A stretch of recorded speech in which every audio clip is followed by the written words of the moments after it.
la présentation des différents acteurs, des différentes actrices et des différents acteurs sur ces sujets-là était particulièrement important, avec un certain nombre de choses qu'il faut retenir sur des choses qui sont attendues de la part des concitoyens genevois de confession musulmane, mais aussi des attentes sur un certain nombre de réflexions sur le plan social et sur le plan de notre présence. Alors, ce que j'aimerais dire simplement, c'est en termes d'introduction, c'est trois choses. La première des choses, c'est celle de l'importance de la réalité locale. L'importance de la réalité locale est, trop souvent on parle de simplement les musulmans en Occident, les musulmans en Europe, mais en fait, les solutions, on le sait aujourd'hui, la majorité des solutions administratives, des solutions politiques, des solutions même culturelles, elles seront locales. Et nous, on le sait d'autant plus en Suisse, grâce à la réalité qu'on ne conçoit pas toujours, ça ne rend pas le système politique suisse simple, mais sur un certain nombre de questions, c'est plus efficace. C'est-à-dire la réalité de la gestion locale, la gestion très focalisée sur un lieu donné. Et on s'aperçoit par exemple en Angleterre ou en Hollande ou en France voisine, que même sur la question des mosquées, sur la question du culte, sur la question de l'enseignement, les réalités, elles vont se gérer localement. Et lorsque j'avais lancé le manifeste pour un nouveau nous, j'ai aimé l'une des intervenantes qui était ici tout à l'heure et qui dit, quand je dis nous tous ici en tant que citoyens, concitoyens, genevois, et pour ce qui vous concerne, ce qui nous concerne aujourd'hui dans la discussion, c'est genevois, même s'il y a des personnes qui sont de France voisine, la même réflexion doit se faire pour eux, c'est-à-dire la réflexion locale, et de dire, nous, ici, localement, quel est notre projet ensemble.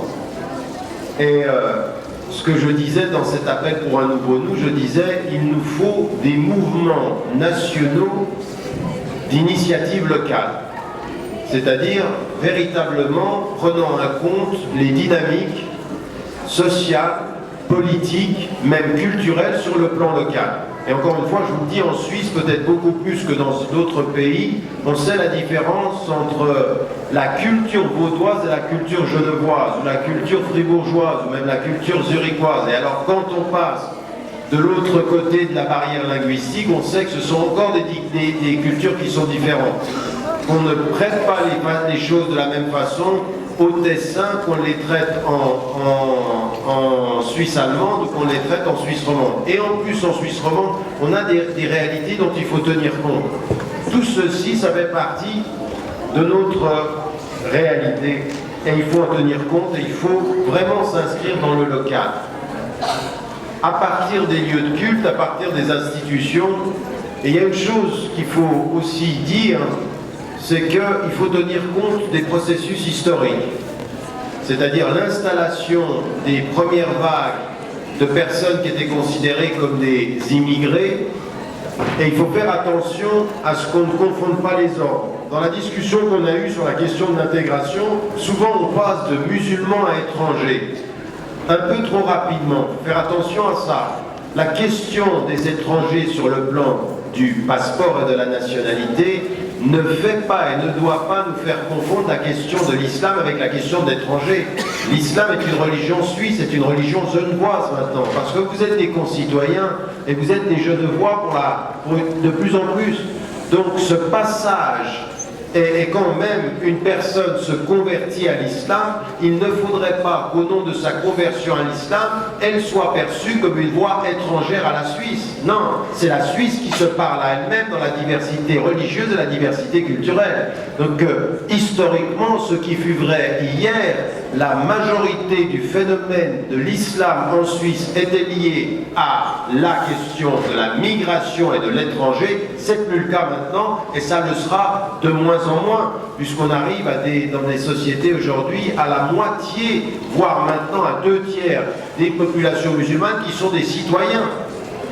Je dis ceci parce qu'il faut se méfier de tous les partis politiques qui vont continuer à jouer sur l'étranger contre le citoyen musulman, à un point tel qu'ils en arrivent aujourd'hui à dire quand un Suisse ou quand un Français ou quand un Britannique, on n'aurait même pas pu imaginer ça il y a 10 ans, en Angleterre ça n'était même pas envisageable, de dire quand un de nos concitoyens de confession musulmane agit contre la loi du pays, nous sommes amenés à nous poser la question de savoir si on peut lui laisser sa nationalité.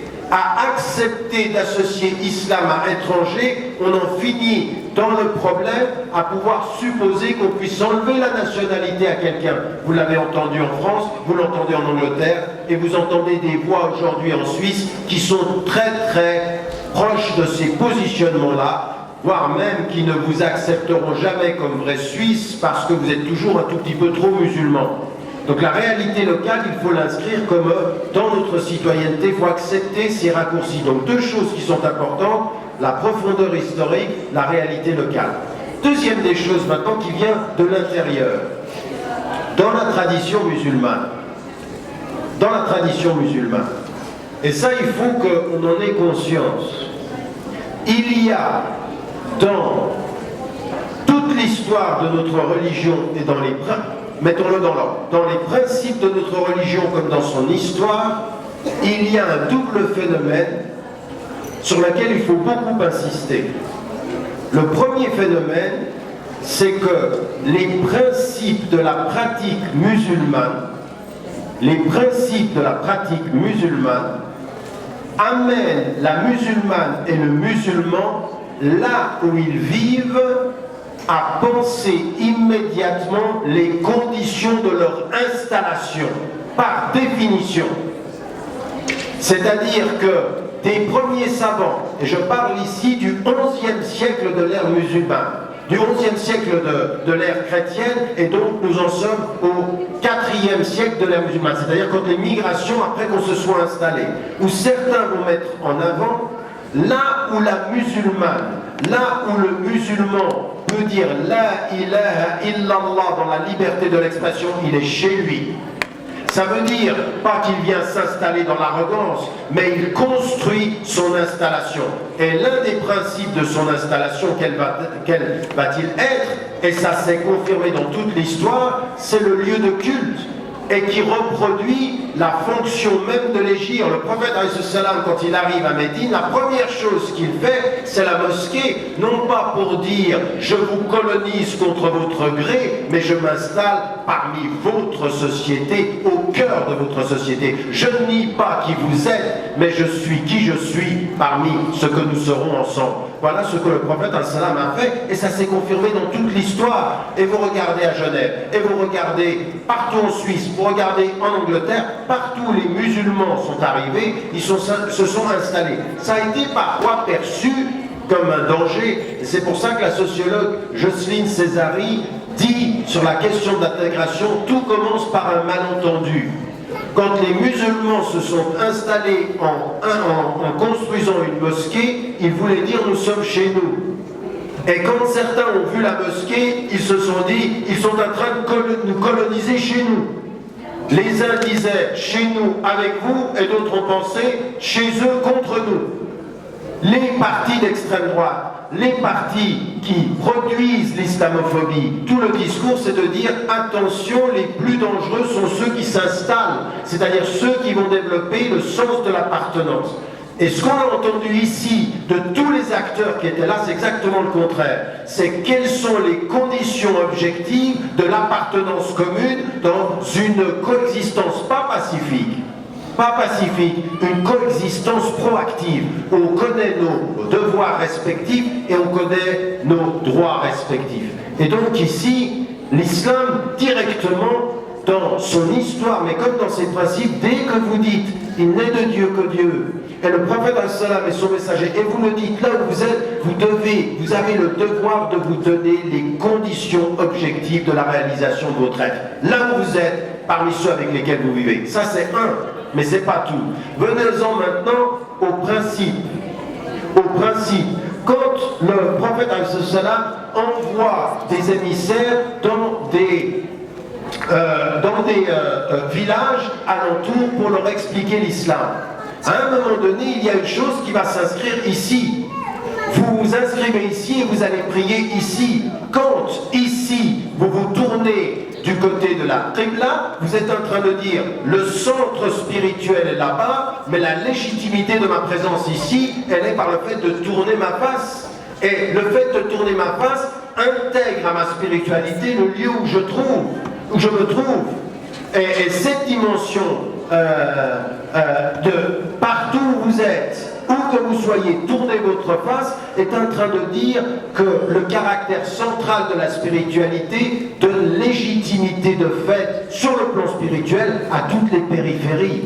Donc là où on prie, on est en train de dire c'est un espace que de par notre présence nous reconnaissons comme étant un espace que spirituellement l'on respecte et que spirituellement l'on sacralise d'un point de vue de notre cœur. Partout où vous êtes, et tournez votre face vers cette Qibla. Elle est en train de dire que toutes les périphéries du monde, où on peut dire ceci, dans le fait de prier, nous respectons le lieu où nous sommes. Le deuxième principe de l'application, le deuxième principe pratique, la shahada c'est le premier, le deuxième c'est la prière, le troisième c'est la zakat. Le prophète envoie des gens et des émissaires, et en plus du fait que dans la centralité de la Qibla, partout où nous sommes, il y a tournez votre face, il va y avoir un deuxième élément qui va être vous tournez votre face pour prier, vous vous tournez là où vous êtes pour donner, et c'est la zakat. Et qu'est-ce qui est dit aux gens qui l'envoient? Ça veut dire quoi? L'argent de la zakat se prend parmi leurs riches, pour qui? Pour leurs pauvres. Et le principe de la zakat, si vous regardez un livre extraordinairement complet de ce point de vue-là de Cheikh Al-Qaradawi sur Fiqh al-Zakat, il dit une chose qui est totalement essentielle pour nous. La zakat, par définition, tourne l'attention du croyant sur la proximité de ceux qui l'entourent. C'est-à-dire que l'universalité de la prière vous envoie là où je suis, cet espace est un espace que je respecte parce qu'il me permet de m'accomplir spirituellement, et je lui rends par l'exigence de la zakat le fait que je m'occupe des pauvres de la proximité. Donc par définition, la pratique musulmane nous renvoie à la conscience du local. Mais pas dans les pays d'origine, ou pas dans les pays majoritairement musulmans, partout où nous sommes sur la terre. Et qu'un musulman qui vit à Genève et qui est entouré par des pauvres et qui dans sa communauté a des gens qui sont démunis, la zakat c'est d'abord à ceux qui sont ici. C'est l'exigence première de ceux, et il faut qu'on fasse attention à tel point que même pendant la prière, même pendant la fête du Ramadan, on termine le jeûne ensemble dans la communauté. Il faut que pendant ce mois du Ramadan, dans la fête du Ramadan, ici à Genève, les pauvres de Genève reçoivent leur droit qui est celui des riches qui ont donné pour ceux de Genève. On a une conscience locale avec une spiritualité universelle. Et ça, c'est quelque chose qu'on doit comprendre, c'est-à-dire qu'il faut qu'on s'occupe des gens ici, il faut qu'on ait ce souci. Comment voulez-vous être genevois, musulman genevois, si votre conscience, elle est systématiquement, internationalement colonisée ailleurs, et non pas de façon responsable, installée ici? Et ceux qui sont autour de nous ont raison de dire, à un moment donné, on a l'impression que les musulmans, ils n'interviennent dans la vie locale que quand ça les concerne ou quand ça concerne des questions internationales. Non, il faut que nous soyons impliqués ici. Nos principes nous le disent et notre orientation spirituelle est importante. Et la troisième des choses qu'on a beaucoup entendues aujourd'hui ici, et sur laquelle tout ce que je suis en train de dire, c'est sur la question ce que je suis en train de dire sur la question de la zakat. C'est le fait elle est prise des pauvres ici, elle donne aux pauvres ici. J'avais écrit une fois un texte on avait fait un séminaire autour de cette question-là, sur le fait de la préoccupation de la proximité. Qu'un jour, nous questionnerons la façon dont nous avons géré la zakat. Les autres éléments que nous avons de notre pratique, même par rapport à la question du jeûne aussi, c'est une question de la proximité, de l'appartenance à une communauté de foi dans la proximité. L'autre élément qui est important, qui a été répété ici, toute la soirée, toute la journée, c'est la question d'être des acteurs. En disant ce qu'on attend des femmes et des hommes, ce qu'on attend d'un citoyen, c'est que ce soit des acteurs. Dans le livre qui s'appelle « Les musulmans dans la laïcité », le sous-titre que j'avais mis en évidence, parce que la philosophie musulmane de la vie, elle est inscrite comme ça, c'est responsabilité et droit. C'est nos responsabilités et nos droits. Nos responsabilités ici, c'est d'être des acteurs de la vie et des acteurs. Et quand on entend, je ne sais pas des fois si vous vous rendez compte, en tant que genevois, ou en tant que personne vivant en Occident, quand vous avez tout ce panel-là de personnes qui viennent, qui travaillent dans les institutions genevoises, qui travaillent dans les mairies genevoises, qui travaillent à tous les niveaux, qui sont impliqués dans la constituante et autres, et qui viennent, et qui participent, et qui sont dans ce dialogue-là, je peux vous dire que le fait de les avoir à votre table, le jour où vous organisez une journée locale, ça renvoie aux musulmans genevois, aux genevois musulmans, une grande responsabilité. Parce que vous ne pouvez pas dire qu'on n'a personne pour dialoguer. Vous ne pouvez pas dire qu'il n'y a pas d'interface. Il y a des gens en face de vous. Et les gens qui sont en face de vous, il faut faire attention.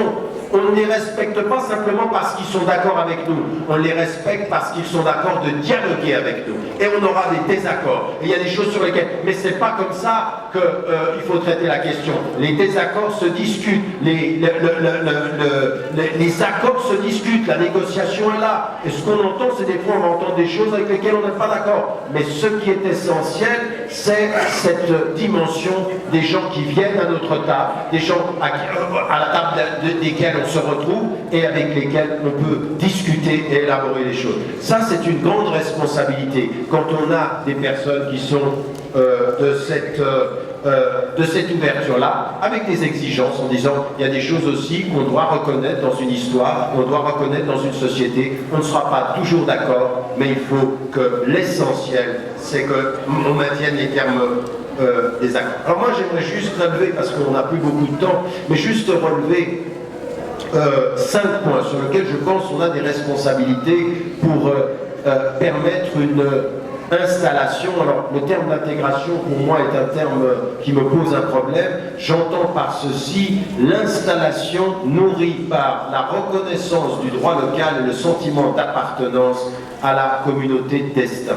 C'est ce que j'entends par installation. J'entends pas simplement respecter la loi, mais le sentiment d'appartenance à un destin commun. Mais qu'est-ce que ça veut dire ceci en français très simple? C'est simplement de reconnaître que 99% des personnes qui sont ici vont vivre ici, avoir des enfants qui vont naître ici et qui vont vivre avec leurs concitoyens. Et qu'à partir de ce moment-là, il faut cesser de se penser ici comme des étrangers. Il faut se penser ici comme des femmes et des hommes qui appartenons à une société avec laquelle il va falloir construire l'avenir, parce que ce que l'on veut, c'est le meilleur pour nos enfants et pour l'avenir de cette société-là. Premier des éléments sur lesquels on a une responsabilité. Le premier élément sur lequel on a des responsabilités, c'est à un moment donné, nous devons vivre quelque chose que j'appellerais une révolution intellectuelle. Malheureusement, nous vivons tous ceci. Et je vais vous dire une chose. Vous aviez dans la Grèce antique des gens qui s'opposaient à la parole de vérité de Socrate. Et à la parole de vérité de Socrate, il y avait des gens qu'on appelait les sophistes, c'est-à-dire parfaitement maîtres de la logique, mais ils amenaient l'interlocuteur en admettant un premier point de logique à faire exactement le contraire de Socrate et à l'enfermer dans sa propre contradiction. Et aujourd'hui, avec les moyens que nous... et puis d'ailleurs, soit dit en passant, vous allez trouver dans la tradition musulmane ces certaines postures de certains courants, pas tous, certains. Chez les Mu'tazila par exemple, ils étaient tellement habiles à jouer avec des éléments de la rationalité qu'au bout du compte, vous commencez à être d'accord avec le premier principe et vous êtes perdu à la fin du raisonnement. C'est un sophisme qui a eu aussi une existence dans toutes les traditions, dans la tradition musulmane aussi. Et aujourd'hui, nous nous trouvons devant une chose qui est extrêmement pernicieuse et dont il faut se libérer. Chaque fois que je viens dans une rencontre, mais c'est normal, encore une fois, c'est normal. Quand on va se rappeler de Taleb al-Souaidan, Cheikh Taleb al-Souaidan dit un processus normal, d'une réflexion normale, dans une société normale, qui cherche à sortir de cette normalité-là qui est très pernicieuse. C'est laquelle? C'est en fait qu'on est tellement acculé avec une mauvaise perception de l'islam, là, mais il faut le dire, je veux dire encore une fois, les chiffres sont de ce point de vue-là, mais je dirais très inquiétants, extrêmement inquiétants. C'est-à-dire que les chiffres sont en train de montrer que la perception de l'islam en Occident, tout pays confondu, alors c'est des choses qu'on n'aurait même pas pu imaginer au Canada, aux États-Unis, en Angleterre, la perception de l'islam, elle a atteint un degré négatif, parfois parmi 3 citoyens sur 4. En France voisine, 75%, 75% des Français interrogés associent l'islam à quelque chose de négatif, voire à la violence. Et même de façon diffuse en Suisse, vous pouvez faire n'importe quoi. Les campagnes qui sont menées par les partis de la droite extrême, de l'UDC, nous on pense, bon déjà ils gagnent des élections, ils réussissent à gagner tout ce qu'ils ont fait sur la Constitution, sur les minarets, mais il faut bien vous rendre compte d'une chose. Ce qui est pire que leur victoire concernant les minarets, c'est le sentiment extrêmement diffus et pourtant très présent que l'islam est un problème dans la société. Et ça, aujourd'hui, le plus grand problème, c'est pas simplement que ça touche nos concitoyens. Le plus grand problème, c'est que ça a un impact sur le discours musulman en Occident. Et que c'est là que nous devons sortir. Nous sommes très souvent menés à devoir justifier, expliquer ce que ça n'est pas, à nous enfermer dans une logique qui est une logique de la défense, voire de l'apologie, voire de l'explication de ce que l'islam n'est pas. L'un des principaux défis de notre présence, et à vous aussi à Genève, c'est aujourd'hui un discours sur l'islam qui dit ce que l'islam est du point de vue de sa spiritualité et d'une chose qui a été énormément citée aujourd'hui, par exemple de ses valeurs partagées. C'est-à-dire, non pas de systématiquement être dans le verbe réactif, mais dans le verbe explicatif. Nous avons une responsabilité fondamentale d'être des pédagogues et des personnes qui présentons notre religion. Et là, je suis désolé, ça n'est pas, comme certains le pensent, la responsabilité d'une ou une autre personne. Ce n'est pas les leaders. Beaucoup de gens ne sont pas contents des leaders de la communauté, le manque de leadership, etc. Mais vous avez entendu ce qu'a dit Taleb al-Souaidan tout à l'heure. Il a dit une chose sur ce qui s'est passé en Asie, mais c'est vrai, ça s'est passé aussi en Afrique. Les gens qui ont permis la meilleure présentation de l'islam à leurs concitoyens étaient les musulmans normaux, ordinaires. Ordinaires. C'est-à-dire ils connaissent leur religion et ils présentent leur religion telle qu'elle est par ce qu'ils sont. Pas un discours théorique sur les beautés de l'islam quand on fait exactement le contraire dans le quotidien. Non, très simplement dans notre quotidien. Chaque personne qui a envie aujourd'hui de participer à l'installation dans le sens de l'appartenance de l'islam à Genève doit porter en lui les éléments de cette explication positive. Non pas réactive, mais positive. Voilà ma spiritualité. C'est-à-dire sortir de la justification, sortir de la réaction et entrer dans celui de la sérénité, de plus d'assurance. Ça, c'est un défi qui est de sorte une révolution intellectuelle, sortir de ça. Et là, quand on est dans le dialogue interreligieux, dans différentes sphères, c'est quelque chose que nous devons faire. Ça veut dire aussi une chose qui est très très importante, c'est-à-dire aujourd'hui, même dans ce qu'on enseigne à l'école. Il faut aujourd'hui que cette parole sur l'islam, ce ne soit pas une parole ou sectaire ou réactive. Ça doit être quelque chose qui présente de façon beaucoup plus positive la question de l'islam sur le plan historique. On a un vrai travail et des fois il faut se pencher sur ces questions-là. Qu'est-ce qu'on enseigne aux enfants? Comment est-ce qu'on l'enseigne? Parce que vous ne pouvez pas avoir un sentiment d'appartenance positive si dans les textes scolaires on vous fait de l'islam quelque chose d'étranger où il y a des problèmes et c'est systématiquement les mêmes thèmes. Ça ne veut pas dire qu'il n'y a pas de problème, mais c'est abordons les problèmes après avoir abordé les valeurs, la réalité spirituelle et tout ceci. On ne fait pas d'abord d'une culture un problème. Et je vous rappelle juste une histoire qui m'a tout changé sur la pédagogie. Moi j'étais très impliqué il y a 25 ans sur la pédagogie de la solidarité. Et un jour je parlais de la pauvreté, j'avais fait venir un Colombien. Et ce Colombien il vient et je lui avais demandé de parler de la drogue, de la pauvreté et de la drogue en Colombie. Il commence son discours et il explique la culture et les traditions folkloriques colombiennes avant de parler de la pauvreté. Et moi je le regardais, je l'écoutais, je dis mais pourquoi il fait ça? Pourquoi il commence par parler de ça? Moi je suis venu lui dire parle de la pauvreté. Et il arrête son discours à un moment donné, il dit écoutez-moi bien. Je vous ai parlé comme ceci parce que j'aimerais que vous sachiez qu'avant d'être des hommes où nous avons des problèmes de pauvreté, nous sommes des êtres humains et nous avons des valeurs et nous avons une vie et nous avons une culture. Ne nous regardez pas avec les yeux de ceux qui ont de la pitié, respectez-nous avant de savoir. Et nous, en tant que musulmans, il ne faut pas qu'on attende de nos concitoyens le respect ou la pitié quant au fait que nous fassions face à un racisme islamophobe. Non, avant ceci, nous parlons du respect de ce que nous sommes. Et nous avons cette responsabilité. Le discours musulman, islamique en Europe doit être un discours qui s'assume, qui se présente tel qu'il est, avec sa spiritualité, avec ses valeurs, avec ses limites, avec ce qu'il est. Nous n'avons aucun complexe, parce que si nous avons des complexes, c'est qu'il y a quelque chose qui ne va pas.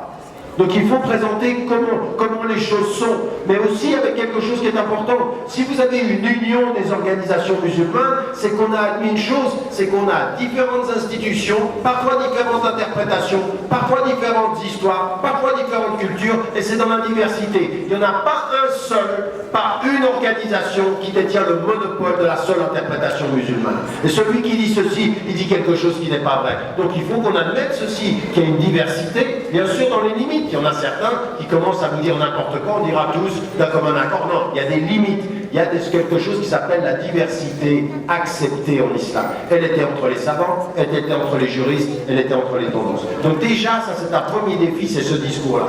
Deuxième élément, sur lesquels il faut beaucoup qu'on insiste et qui vient de ce discours positif, qui a été aussi cité, parce que je ne fais que remettre en évidence des choses qui ont été dites, c'est le qiyam al-mushtarak, c'est-à-dire les valeurs qui sont les valeurs que l'on partage avec autrui. Et là aussi, on n'est pas suffisamment au fait de nos valeurs, on n'est pas suffisamment au fait des valeurs de ceux qui sont nos concitoyens. Certains dans la tradition des traditions monothéistes, d'autres de traditions asiatiques ou de spiritualité, d'autres même de traditions athées. Eh bien, il y a des valeurs de justice, de dignité. Nous, quand on dit nous avons donné la dignité à l'être humain, c'est la dignité de tous les êtres humains. Il faut que nous parlions de ces valeurs. Il faut que nous ayons un discours qui, dans la société genevoise, montre que nous avons des valeurs partagées, que nous reconnaissons la dignité, que nous reconnaissons la diversité. La Genève à laquelle nous participons, c'est une Genève de la diversité. Et nos valeurs sont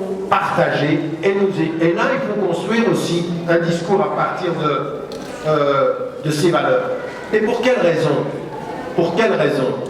Pourquoi est-ce que, en tant que Genevois, moi je suis né à Genève, j'ai fait 44 ans de ma vie à Genève, et pratiquement un Genevois de culture. Pourquoi je vais venir dire à Genève, vous savez, nous avons des valeurs qui sont partagées. La justice, la dignité, l'égalité, tout ceci, nous le partageons. Mais pourquoi est-ce que je veux le dire? Qu'est-ce qui est important dans cela? Simplement de dire à mes concitoyens, je suis comme vous? Mais non, c'est pas ça. Je ne conçois pas ma présence quelque part en attendant de mes concitoyens qui me regardent avec un sourire et qui me disent, nous t'acceptons. Parce que je ne donne à personne le droit de m'accepter ou de me tolérer. J'attends de mes concitoyens qu'ils me respectent. Mais quand est-ce que je vais être respecté par mes concitoyens? En faisant une chose qui est déterminante. Genevois de confession musulmane, avec les Genevois de confession chrétienne, de confession juive, de confession de toutes les spiritualités asiatiques, des athées ou des agnostiques, ma présence avec mes valeurs partagées, elle est une présence active qui veut que Genève se réconcilie. Or aujourd'hui, à Genève, quand vous êtes d'origine étrangère, ou quand vous êtes suisse avec un nom qui n'apparaît pas tellement comme étant suisse, quand vous êtes perçu comme étranger même si vous êtes suisse, il y a aujourd'hui dans ce canton des discriminations à l'habitat, il y a des discriminations au travail, il y a des discriminations même au niveau des salaires, et en particulier sur une chose que nous devons refuser nous en tant que musulmans, à compétence égale entre un homme et une femme, il est absolument inadmissible que l'homme ait un meilleur salaire que la femme. Et nous, de ce point de vue-là, si on dit ces valeurs, c'est pour dire notre présence est une présence qui rappelle les valeurs pour réconcilier Genève avec ces valeurs dans sa pratique. Et nous sommes des acteurs de la transformation de Genève pour le meilleur. Mais moi, je ne suis pas en train de dire à mes concitoyens, aimez-moi, je vous ressemble. Ah non, nous avons les mêmes valeurs, nous nous battons ensemble. Nous avons les mêmes valeurs, nous nous battons pour la justice. Ça, c'est sur le plan local. Et n'importe lequel d'entre vous devrait pouvoir être impliqué là-dedans, dans toutes les dimensions, sur le domaine du travail, sur le domaine de l'éducation. Inadmissible qu'à Genève, aujourd'hui, des jeunes qui soient formés et qui soient perçus comme étrangers soient discriminés à l'emploi, discriminés à l'habitat, discriminés à cause de leur nom, discriminés à cause de leur foulard, discriminés à cause de leur couleur. Ça n'est pas acceptable. Et si je suis là en tant que citoyen genevois de confession musulmane, je dois être au premier rang de cette lutte-là. Ça aussi, c'est une façon d'exprimer les valeurs. Mais encore une fois, vous avez bien compris, dans ce qu'il a été dit tout à l'heure, comme sujet, comme acteur, comme l'a dit notre sœur tout à l'heure, actrice, c'est-à-dire être positif. Le regard positif sur soi et sur la société transforme ces luttes en luttes positives. Ça, c'est le deuxième élément. Il m'en reste deux et j'arrête. Inch'Allah, la deuxième des choses qui a été mise en évidence, et ça, elle a été répétée par Talib al-Souidan quand il parlait d'al-rapport, c'est-à-dire du don, c'est-à-dire du fait de donner. Et ça, c'est la troisième des choses sur laquelle j'aimerais insister. Il y a une chose qui, pour moi, est le combat commun, et la chose sur laquelle j'insiste, c'est la valeur ajoutée. Tu es parce que tu donnes. Et quand on est à Genève, il faut aussi que nous ayons une valeur ajoutée. La valeur ajoutée, c'est peut-être par exemple une valeur ajoutée éthique. C'est-à-dire, il y a un certain nombre de choses qui sont des valeurs que nous respectons. Nous devons rappeler des choses qui sont éthiques. La valeur ajoutée, c'est par exemple la question des choses qui sont très importantes. Moi, si vous voulez, vous savez, quand on vient du Sud et quand on vient en Suisse, je veux dire, dans notre parcours historique, nous on est d'une famille originaire d'Égypte. Et on s'installe en Suisse. Il y a deux choses qu'il faut faire. Il y a à prendre de la Suisse les choses culturelles les plus proches de nos principes. Exemple, en Suisse, en général, ce n'était pas tout à fait le cas aujourd'hui, quand on commence quelque chose, on commence à l'heure. Et on finit à l'heure. Mais ça, attendez, mais ça, pour toute personne qui a compris le message et l'enseignement qu'il y a derrière la prière, c'est-à-dire c'est lié à une discipline par rapport au temps, qui est proche de Dieu et discipliné par rapport à son temps, et s'il ne l'est pas, il fait l'effort de l'être. Ce qu'on prend de la Suisse, quand on s'est installé là, c'est de dire, eh bien ça c'est extraordinaire, il faut qu'on se rapproche de nos principes. En même temps qu'on fait ça, donc à Genève, les Genevois de confession musulmane prennent de la culture ambiante, des éléments extraordinairement positifs quant à ce qui détermine leur éthique et leur valeur. Ça c'est une première démarche, elle s'intéresse à la culture, elle prend le meilleur. c'est-à-dire la sagesse et la propriété perdue de celui qui est croyant, il la cherche partout. Et la deuxième des choses, la valeur ajoutée.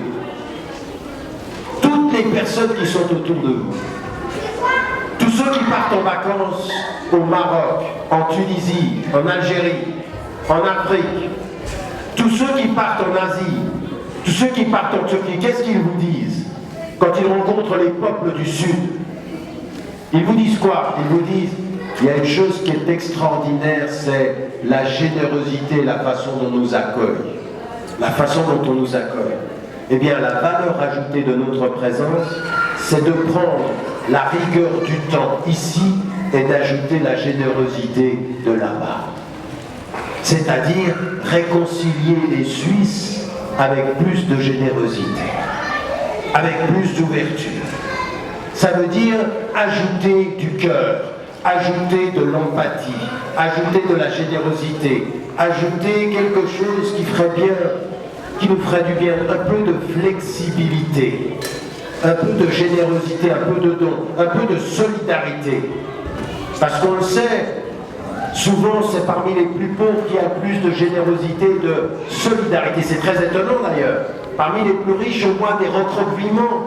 Eh bien nous, ce que nous devons être, c'est la valeur ajoutée du don, la valeur ajoutée de la solidarité, la valeur ajoutée du respect de l'autre, la valeur ajoutée d'une chose qui est très importante. À des moments donnés, quand vous êtes dans votre allée, quand vous rentrez dans votre ascenseur, quand vous rentrez dans votre appartement, on entend de plus en plus aujourd'hui des gens qui sont en train d'être soit maltraités, soit oubliés, qui sont nos voisins. C'est comme si le respect de la vie privée était le fait de fermer son cœur sur la vie du voisin. Ma vie privée veut dire que je ne m'intéresse plus au respect de ton être. Et vous avez des gens qui peuvent mourir seuls. Alors que nous, ce que nous avons en islam, c'est une chose qu'on retrouve dans la tradition chrétienne, qu'on retrouve dans les traditions monothéistes, qu'on retrouve dans toutes les traditions spirituelles. C'est qu'on s'intéresse au voisin.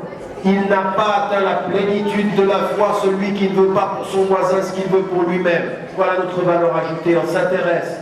Le sourire, le fait de demander, et le prophète salam qui montre même l'exemple, quand le voisin ou quand celui qui était sur son chemin le rejetait dans sa foi, il était silencieux. Il ne va réagir que quand celui qui l'insulte ne l'insulte pas. Il ne l'insulte pas, il va lui demander comment il va, qu'est-ce qui s'est passé, pourquoi aujourd'hui il ne m'insulte pas. Pourquoi aujourd'hui il ne me jette pas ses ordures? Regardez l'élévation spirituelle que le prophète salam nous amène dans nos relations. Ça, c'est des valeurs ajoutées.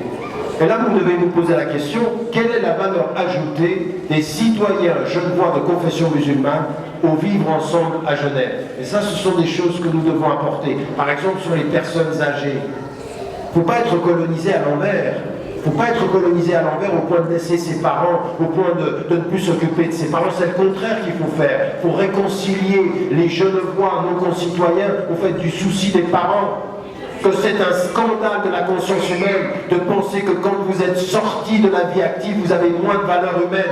C'est un scandale de l'humanité de penser que vous n'avez de valeur sociale que quand vous faites de l'argent, et quand vous ne faites plus d'argent, on vous oublie. C'est un scandale, ça. Mais nous devrions apporter quelque chose de ce point de vue-là, au nom de nos valeurs, au nom de notre présence. Voilà, le deuxième élément. C'est très local, ça. C'est une vraie présence. C'est un discours. C'est une façon d'enseigner. C'est une façon de se comporter. C'est une façon de parler, c'est une façon d'échanger, c'est une façon de communiquer. C'est ceci que nous devrions être. Dernier élément, et j'insiste aussi beaucoup là-dessus parce que c'est du point de vue local. Le point de vue local a toujours une dimension internationale. Vous savez, les dernières études sur l'islamophobie ont montré, par exemple, sur des études qui ont été faites en Angleterre, des études qui ont été faites en France et des études qui ont été faites aux États-Unis, que parmi ceux qui sont les plus actifs dans le fait de pousser à l'image négative de l'islam, à parasiter, voilà, l'image de l'islam, parmi ceux-ci, ce sont des groupes et ce sont des gens qui n'ont pas simplement un souci local. Ils ont une préoccupation internationale. Et aujourd'hui, il y a une chose qu'il faut savoir, c'est que certains prônent la démocratie, mais quand ils regardent la démocratie dans les faits, ils en ont peur. Ils en ont peur pourquoi? Parce que l'installation des musulmans en Occident, l'installation de la migration qui vient du Sud, est en train de changer la perception qu'on a du monde. Et qu'en fait, Genève locale et Genève internationale, c'est quand même le centre des Nations Unies. Il y a quand même des questions internationales qui se jouent ici. Et à aucun moment, un citoyen genevois de confession musulmane doit s'enfermer dans le domestique, dans le local, sans aussi avoir un rapport à l'international. En fait, il faut les deux. Il faut être impliqué dans la vie locale, mais apporter au niveau local la voix de l'international. Pourquoi? Parce que si vous ne le faites pas, d'autres le feront à votre place. D'autres le feront à votre place. Pourquoi pensez-vous que parmi ceux qui ont le plus poussé, par exemple, regardez, faites des études, allez regarder les études. Quels sont ceux qui, aux États-Unis, ont lancé tout ce qu'on appelle les Sharia Bill? C'est-à-dire, ils ont lancé une campagne dans 20 États américains contre le fait que les musulmans voudraient appliquer la Sharia aux États-Unis, dans des lieux et dans des États où il n'y a pratiquement pas de musulmans. Quels étaient ceux-ci? Eh bien, vous allez voir un lien tout à fait particulier entre ces personnes et l'un des lobbies les plus puissants des États-Unis qui s'appelle AIPAC, c'est-à-dire des gens qui sont des sionistes. C'est-à-dire qu'il y a aujourd'hui, chez un certain nombre de personnes, une compréhension extrêmement claire. C'est-à-dire, attention, si ces citoyens-là deviennent des citoyens et qu'ils comprennent et que démocratiquement ils s'expriment, ils deviennent dangereux. Pourquoi? Parce qu'ils vont avoir une influence sur leurs concitoyens. Donc nous, on n'est pas des idiots, on n'est pas des naïfs et on a compris. Regardez dans la France voisine, regardez même ici, certains, quand Freisinger se retrouve à Paris, avec qui il se retrouve? Avec quelle personne il se retrouve? Quand aujourd'hui, le Front National annonce qu'en fait, ils ont compris une chose. Pour être normalisé dans la vie politique française, il fallait cesser le discours antisémite et que celui qui porte aujourd'hui est un discours qui stigmatise la nouvelle migration musulmane. Ils vous le disent comme ils le pensent. Et nous, on est en train de jouer aux gens, acceptez-nous, nous sommes gentils. Mais ce n'est pas des naïfs. Il y a aujourd'hui un mouvement politique multidimensionnel. Et nous, ça veut dire quoi? Ça veut dire que la seule chose qui nous sauvera, c'est pas de savoir quels sont nos ennemis, c'est d'être fidèles à nos principes. Écoutez bien ce que je viens de dire. Le but, c'est pas de savoir qui sont nos ennemis, c'est d'abord d'être fidèle à nos principes, c'est-à-dire d'avoir un discours local sur le plan international qui sache dire ce qu'on a entendu par le docteur René Ramadan et de ce qui a été dit. Quand on voit ce que certains musulmans font au nom de la religion, nous devons avoir le courage, nous devons avoir la distinction intellectuelle de dire ceci est opposé à ma religion. Et on le critique et on le dit, ça ne peut jamais justifier ceci. Donc on a une position de principe, mais qu'on ne s'arrête pas simplement à ce qu'on attend de nous. Critiquez-vous, ça nous convient. Non, nous nous autocritiquons, mais pas pour vous, parce que c'est pas pour vous le problème, et qu'on ne les traite pas n'importe comment à nos frontières. Ce discours-là, il faut l'avoir. Il faut aussi pouvoir avoir ce discours-là sur tout ce qui va concerner nos propres contradictions. Que la Suisse soit parfois plus intéressée par les banques que par le sang des êtres humains, c'est une vérité, et que ceux qui le font, et que ceux qui l'entretiennent, ceux-ci doivent nous trouver avec tous nos concitoyens suisses, pas les musulmans contre les Suisses, les hommes de dignité et de conscience contre les menteurs et les manipulateurs, et ceux qui pensent à l'argent et qui ne s'intéressent pas au sang des hommes. Ceci, il faut le dire, il faut reconnaître. Il faut quand même que vous sachiez une chose, parmi tous les ministres des Affaires étrangères, celle qui a eu le discours à partir de l'Europe le plus clair sur la Palestine était Micheline Calmiret, qui a dit une chose vraie. Elle a dit, et je l'ai répété, quand un éléphant se bat avec une souris, dire qu'on est neutre, c'est qu'on est avec l'éléphant. elle faisait référence à Israël, parce que le petit Israël, c'est l'éléphant, et les Palestiniens sont la souris dont tout le monde se moque. Et de ce point de vue-là, à Genève, nous avons à avoir ce discours-là. Mais vous m'avez bien compris, pas un discours partisan islamo-islamique uniquement pour les musulmans, un discours clair sur le principe de la dignité humaine, du côté des opprimés, du côté de la justice, quel qu'il soit, où qu'il soit, et avec ceux de nos concitoyens qui portent ce discours-là. Vous avez compris que c'est un discours ici qui est très affirmé, mais vous avez compris aussi pourquoi ce que je suis en train de vous dire fait peur à un certain nombre de nos concitoyens. Parce qu'ils se disent, ils ont compris. Eux, ils voient ça en termes de relations de pouvoir. Nous, on voit ceci en termes d'affirmation de principes. Nous ne travaillons pas de la même façon. Eux, ils voient le pouvoir, nous voyons les principes. Notre pouvoir, c'est la défense des principes. Notre force, c'est la défense des principes. Et s'ils pensent que nous sommes faits parce que nos principes ne nous permettent pas de tout faire, à long terme, nos principes, c'est ce qui nous donnera la dignité. Voilà 4 éléments sur lesquels on insiste. Le discours islamique, avec une révolution intellectuelle qui ne soit pas un discours défensif. Le fait des valeurs qui sont partagées en menant avec nos concitoyens un rapport très clair sur un certain nombre de principes que nous défendons, ce sont des valeurs qui sont partagées, qui sont universelles. Le troisième, c'est notre valeur ajoutée en apportant à la culture suisse les grandeurs de nos cultures d'origine, les grandeurs de nos principes, les grandeurs de notre volonté de les appliquer, parce que c'est ceci qui est important. C'est aussi le meilleur d'entre vous et le meilleur pour les hommes. Et le dernier élément, un discours qui part du local, mais qui ne fait pas semblant de ne pas voir les relations entre le local et l'international. Il y a des relations claires entre le local et l'international.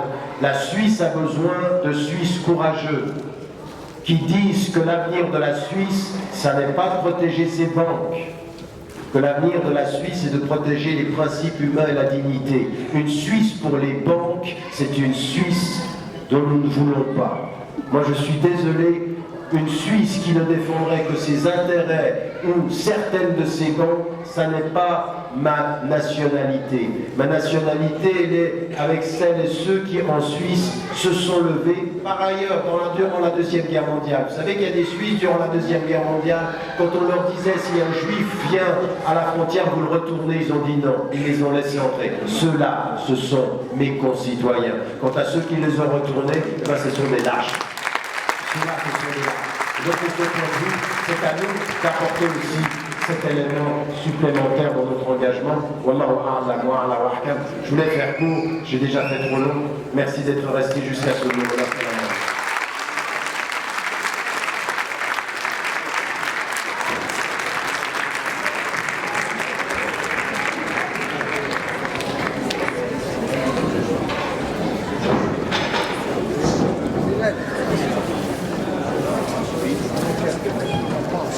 Thank you.